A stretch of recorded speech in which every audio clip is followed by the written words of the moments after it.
La recherche à l'échelle de l'infiniment petit se fait grâce à des détecteurs gigantesques. Ce sont des objets uniques et merveilleux qui fascinent les physiciens qui les utilisent.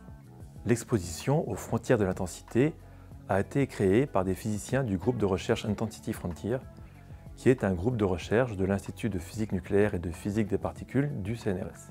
Le but de cette exposition, c'est de partager avec vous notre passion, cette fascination qu'on a pour ces détecteurs merveilleux, au travers d'un certain nombre de photographies qui vont représenter soit des parties de détecteurs, soit des lieux symboliques ou même, loin du portrait officiel, des physiciens au travail. Chaque photographie est accompagnée d'un petit cartel explicatif qui permet de la replacer dans son contexte.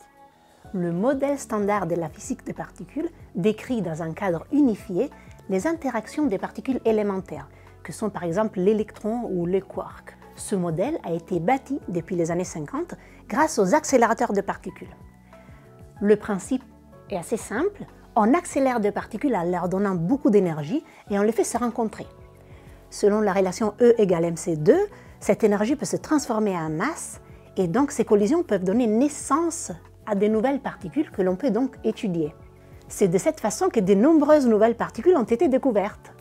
Plus on voulait découvrir de nouvelles particules massives, plus on avait besoin d'énergie. Et donc on construisait des accélérateurs de plus en plus gros. Sur les accélérateurs de particules, au point où se rencontrent les particules, on construit d'immenses détecteurs.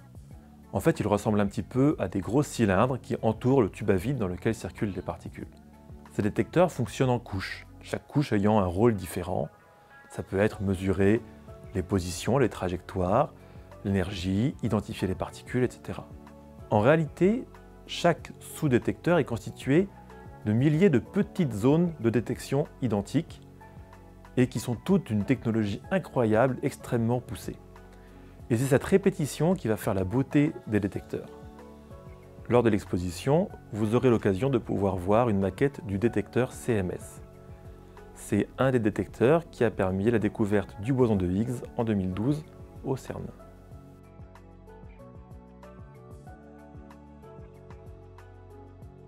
Cette course à l'augmentation d'énergie est de plus en plus difficile technologiquement. De plus, nous ne savons pas à quelle énergie se trouvent les nouvelles particules que nous recherchons. La frontière de l'intensité est une approche différente. L'idée n'est pas de monter en énergie, mais d'augmenter de façon considérable le nombre de collisions produites. Cela nous permet d'étudier de façon précise des effets de plus en plus rares qui pourraient être causés de façon indirecte par des particules lourdes que nos accélérateurs ne peuvent pas produire directement. La mécanique quantique décrit en effet comment ces particules lourdes peuvent se propager virtuellement et sur des temps très brefs au sein des processus qui sont générés dans les collisions, en donnant des effets que l'on peut mesurer.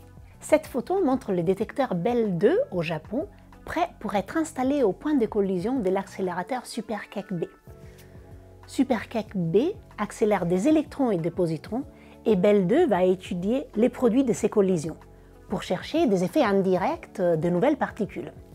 Ces mesures vont peut-être nous aider à comprendre, du moins en partie, la grande asymétrie matière-antimatière qu'on observe dans notre univers. Les visiteurs qu'on voit sur la gauche de la photo nous rappellent les dimensions de ces détecteurs, qui fait 8 mètres de large pour 1400 tonnes. Au CERN, le détecteur LHCb explore la frontière de l'intensité à partir de collisions proton-proton. Ces expériences scientifiques sont souvent menées par des grandes collaborations internationales. Dans la photo, on voit les physiciens du monde entier qui discutent, assis comme au théâtre, des derniers résultats scientifiques de LHCb. Cela montre comment la physique des particules n'est pas uniquement faite de détecteurs et de technologies de pointe, mais elle est aussi une grande aventure humaine.